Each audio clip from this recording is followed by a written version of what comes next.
आज हम Raoult act और जलियांवाला बाग हत्याकांड के बारे में अध्ययन करेंगे।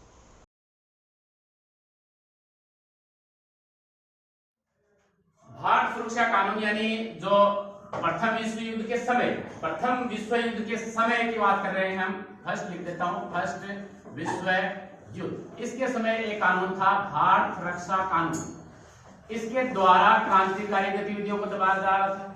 लेकिन इसके बाद में क्या करेंगे, जब ये विश्व युद्ध समाप्त हो जाता है तो एक व्यक्ति आते हैं यहाँ पर, सर सिडनी रॉलेट। इसकी अध्यक्षता में, ये एक ब्रिटेन के एक न्यायालय के अंदर न्यायाधीश है, जज है, उनकी अध्यक्षता के अंदर एक कमेटी बनाई जाती है। कौन सी? सिडिशन या राजद्रोह, एक ही बात है। इसकी कमेटी का गठन किया जाता है इसकी अध्यक्षता के अंदर, ठीक है। और ये फिर आगे रिपोर्ट देता है 1918 के अंदर, अप्रैल 1918 में ये आयोजित, 10 सितंबर 1917 18 में ये रिपोर्ट देता है और लागू ये कब हो जाता है? 1919 को। अब ये भारत की जो संसद है जो उस समय थी, उसमें इसको पेश किया जाता है। तो भारतीयों के विरोध के बावजूद, भारतीय विरोध करते हैं, भारतीय व्यक्ति थे ना उसमें, तो भारतीयों के विरोध के बावजूद भी इस कानून को लागू कर दिया जाता है, ठीक है। भारतीय विरोध करते हैं फिर भी इस कानून को लागू कर दिया जाता है। क्या था ये कानून? ठीक है, कानून ये था कि राजद्रोह कमेटी है, तो राजद्रोहात्मक कोई भी कार्य करते हुए अगर संदेह भी किसी के ऊपर दिखता है तो उसे गिरफ्तार किया जा सकता है, ठीक है। गिरफ्तार नहीं भी करें तो उसे नजरबंद भी कर सकते हैं। पहली बात, राजद्रोहात्मक कार्य के संदेह मात्र से, जरूरी नहीं कि हो, संदेह मात्र से उन्हें गिरफ्तार किया जाएगा। मुकदमा भी नहीं चलाया जाएगा, बिना मुकदमे के इनको गिरफ्तार कर दिया जाएगा, ठीक है। और ऐसी दूसरी चीज है इसके अंदर, दूसरी ये है कि कोई भी अगर इस प्रकार की पुस्तक भी आप राजद्रोहात्मक छापते हैं, ठीक है, या फिर समाचार पत्र अगर आपके पास भी पाया जाता है तो भी आपके खिलाफ, ये आपके खिलाफ हो सकता है, आपके ऊपर मुकदमा, बिना मुकदमा चलाए आपको गिरफ्तार किया जा सकता है, ठीक है। और इस समय इनके पास देखो, ये जो कानून है, इस कानून के तहत इन्हें गिरफ्तार करने का पूरा अधिकार मिल जाता है। जमानत भी आपको नहीं मिलेगी। ये सब कुछ किनके हाथ में रहता है? किनके हाथ में रहता है? मुकदमा वगैरह चलाना किसके हाथ में? अंग्रेजों के हाथ में। इसलिए इसे काला कानून की संज्ञा भी दी गई, काला कानून की संज्ञा दी जाती है। और एक चीज और है, आप याद रखें, अपील, वकील, दलील और वकील, यानी ये कानून है बिना अपील का और बिना दलील का और बिना वकील का। इस प्रकार का कानून है ये, है ना। कुछ नहीं चलेगा आपका, आपको गिरफ्तार कर लिया जाएगा, ठीक है। इसलिए इसे काला कानून की संज्ञा दी गई। और इसके खिलाफ सत्याग्रह सभा की स्थापना की गांधी जी ने। सत्याग्रह सभा फरवरी 1919 के अंदर इस कानून के खिलाफ सत्याग्रह सभा की स्थापना की गई, इसके द्वारा, गांधी जी के द्वारा। और फिर कहा गया कि 6 अप्रैल 1919 को पूरे भारत के अंदर क्या करना है? हड़ताल करनी है। हड़ताल करने का निश्चय किया गया, ठीक है। और इसी निश्चय के क्रम में हम चलेंगे अब जलियांवाला बाग हत्याकांड के अंदर।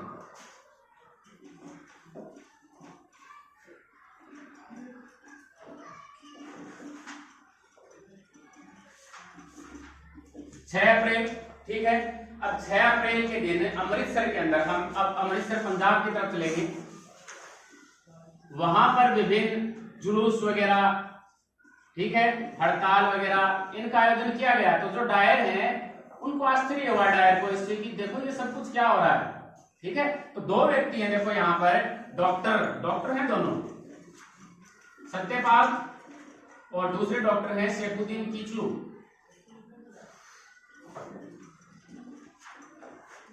ये एक सभा का आयोजन करते हैं, या फिर एक आप जुलूस कह सकते हैं, कब है? 9 अप्रैल। और 10 अप्रैल को इनको गिरफ्तार कर लिया जाता है। ठीक है, जुलूस का आयोजन करते हैं, अगले दिन इनको गिरफ्तार कर लिया जाता है।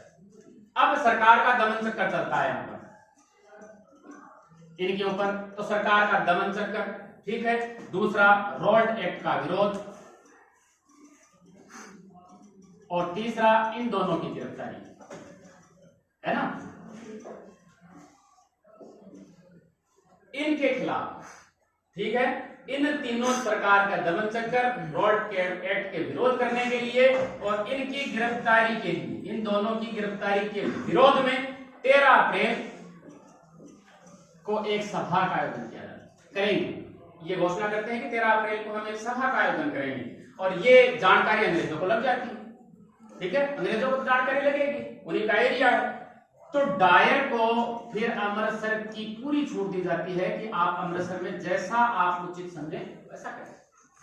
13 अप्रैल, और ये वैसाखी का दिन था, वैसाख पूर्णिमा जो होती है, और उसमें वहां पर मेला लगा हुआ था। और मेले के अंदर यहीं से नहीं, अमृतसर नहीं, बाहर से भी बहुत सारे व्यक्ति जो भी हैं, महिला हैं, बुजुर्ग हैं, है ना, बच्चे हैं, वो सब कुछ यहाँ पर आए हुए थे। और कहते हैं कि करीब 20,000 व्यक्ति थे यहाँ पर इस दिन। 20,000 व्यक्ति यहाँ पर आए हुए थे। कहां पर? जलियांवाला बाग में। हत्याकांड नहीं लगाना यहाँ पर आपको भी।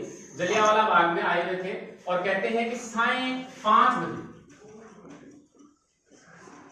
ये सभा चल रही थी, और डायर जी आ जाते हैं 100 आदमियों के साथ में, 100 पुलिस वालों के साथ में आ जाते हैं, और कोई चेतावनी नहीं देते। बिना चेतावनी के राइफल और मशीन गन जो भी इनके पास थी,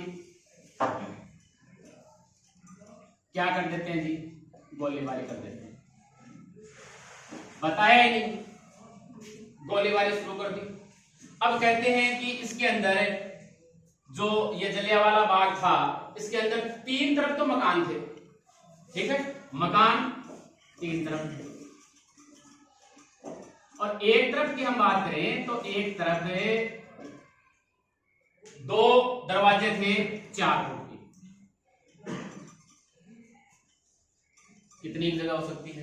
एक दरवाजा था, इसमें से एक दरवाजे की बात करें तो वो 7 सही 1/2, यानी आधा फुट चौड़ा, 7 फुट लंबा था।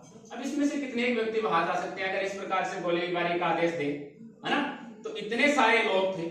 सरकारी आंकड़ों के अनुसार उस समय 379 व्यक्ति हैं वो मारे गए, ठीक है, और लगभग 1000 व्यक्ति हैं, 1200 व्यक्ति हैं वो घायल हो गए। ये सरकारी आंकड़े थे, लेकिन जो भारत वाले हैं, कांग्रेस कमेटी है, वो कहते हैं कि 1000 से ज्यादा व्यक्ति मारे गए यहां पर। किसके कारण? सब कुछ डायर के कारण, सब कुछ डायर के कारण हो रहा है ना। तो इतने व्यक्ति, ये कहते हैं कि इतने मारे गए, ये कहते हैं कि इतने मारे गए। अब इसके बाद में देखो क्या होता है कि लोगों का विरोध हो गया बहुत ज्यादा। लोगों के विरोध के कारण ये एक हंटर कमेटी की घोषणा करते हैं कि हम इसके लिए हंटर कमेटी नियुक्त करते हैं कि जी इसकी जिम्मेदारी है कि नहीं, डायर ने जो किया है वो सही किया है कि नहीं किया है। इसके लिए एक हंटर कमेटी की नियुक्त करते हैं, और हंटर कमेटी में स्वयं हंटर रहते हैं, जॉर्ज ब्रो रहते हैं, रस्किन रहते हैं, राइस रहते हैं। ये कमेटी के सदस्यों का नाम बता रहा हूं आप, और मत याद रखना, आप सिर्फ हंटर कमेटी आप याद रखें यहाँ पर, ठीक है। चिमनलाल, भारत के भी 2-3 व्यक्ति हैं यहाँ पर, चिमनलाल सिकलवाड़ है, जगत नारायण है, सुल्तान अहमद है,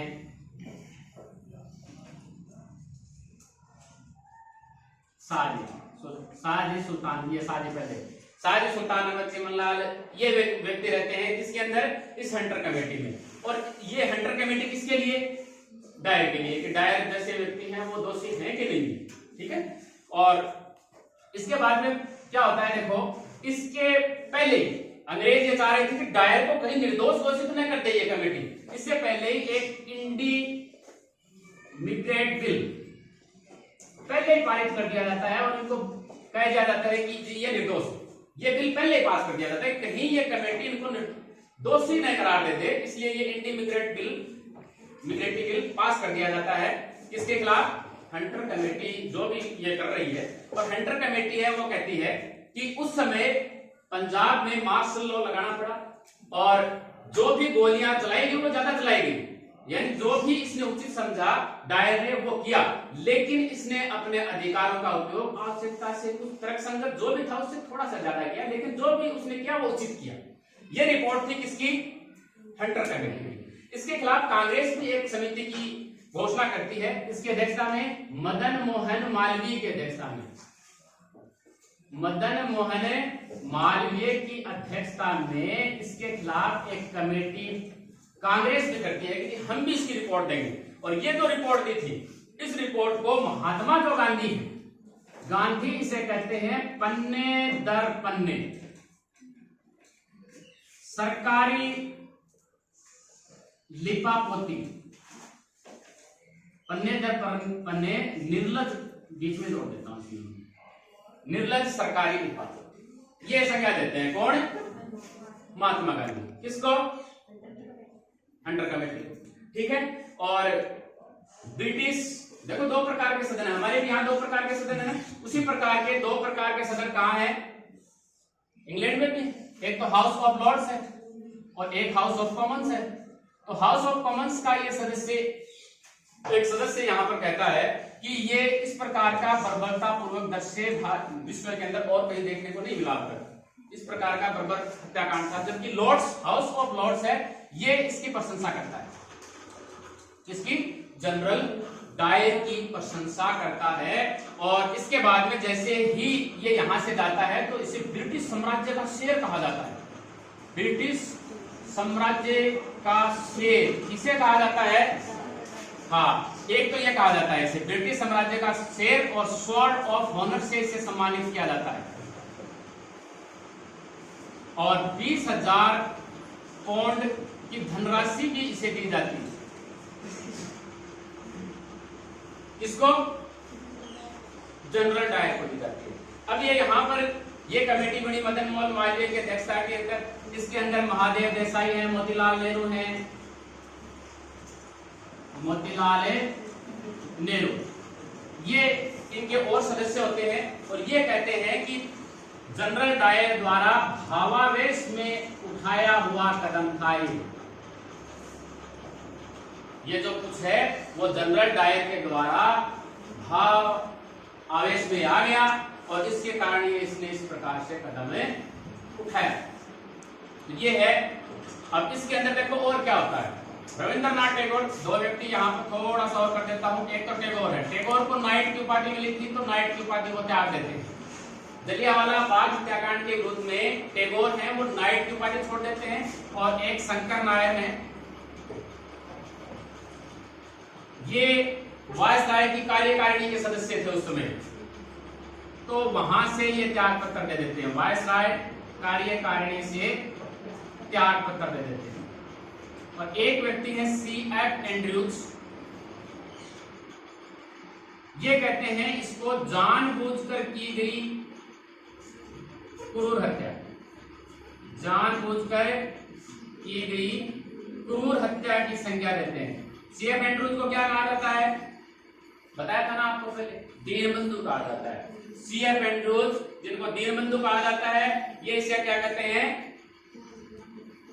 जानबूझकर की गई क्रूर हत्या की संज्ञा देते हैं। तो ये है जलियांवाला बाग हत्याकांड। रॉल्ट एक्ट और जलियांवाला बाग हत्याकांड का हमारा ये अध्याय इसी के साथ समाप्त होता है।